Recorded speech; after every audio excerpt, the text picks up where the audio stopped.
Hello, আসসালামু আলাইকুম। আশা করি সবাই ভালো আছেন। তো সবাইকে স্বাগত জানিয়ে শুরু করছি আজকের ভিডিও। তো এখন ইতালিতে সকালবেলা আমি একটু চা বসাইছি। আর এখানে দেখতেছেন কর্নেতো। ইতালিয়ানদের এটা হচ্ছে জাতীয় নাস্তা। মানে সব সময় ওনারা কর্নেতো খাবে সকালবেলা। কর্নেতোর সাথে কাঁপবে। তো এবার একটু আপনাদেরকে বাইরের পরিবেশ দেখাই সকালবেলার। তো এই তো আমরা যেহেতু দোতলায়, তো নিচতলার এই তো পরিবেশ এগুলা।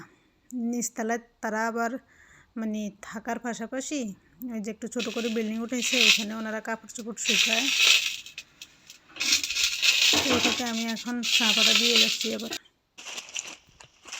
এই হচ্ছে কর্নেতো। তো আমি প্যাকেট থেকে বাইর করে এখন আমি ওভেনে দিব একটু গরম করার জন্য।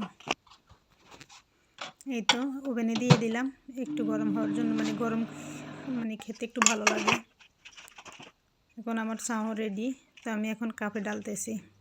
তো আজকে এখন এই তো খাওয়া দাওয়া করে আজকে আমার অন্য যাওয়ার একটা ভাবি আমাকে যাইতে বলে, মানে সবসময় যাইতে বলে। তো আমার নানাও মারা গেছে 2 দিন হয়েছে। তো উনি বলতেছে ভাবি আসেন, ভালো লাগবে। অন্য একটা ভাবিও আসছে আমাদের ছাদের উপর। ইতালিতে ছাদ দেখতে কেমন সেটাও আপনাদেরকে দেখাইতেছি। তো আমি আসলে অনেক লেটেই গেছি, ওনারা আমার জন্য অনেকক্ষণ অপেক্ষা করছে। তো ভাবি ছাদের উপর অনেকগুলো আয়োজন করছে। আর উনি মেরা পিঠা বানাইছে আমাদের চাঁদপুরে বা রামগঞ্জে আমরা যেটাকে গোটা পিঠা বলি, নারকেল আর গুড় দিয়ে আমরা একসাথে বানাই, ওটা হচ্ছে মেরা পিঠা। আর এটা ওনারা মানে মিষ্টি বা নারকেল ছাড়া এই বানায়, শুধু ভর্তা দিয়ে খায়। ভাবির ভর্তাটা অনেক টেস্ট হয়েছে। তো আমি একটু ছাদ থেকে মানে ভিডিও করতেছি। এই তো ভাবিরা এখানে টুলটাল সবই রাখি দেয়, মাঝে মাঝে ভাবি এখানে মুড়িও বানাইছে আবার। তারপর বিভিন্ন আইটেমের ফল, আচার। এখানে ফল আছে কিউই, মালটা, আপেল, কলা। এই তো এখানে এগুলো হচ্ছে আমের আচার। এগুলো হচ্ছে বাজার থেকে কিনে আর কি, রেডিমেড আচার, একটু লবণাক্ত বেশি।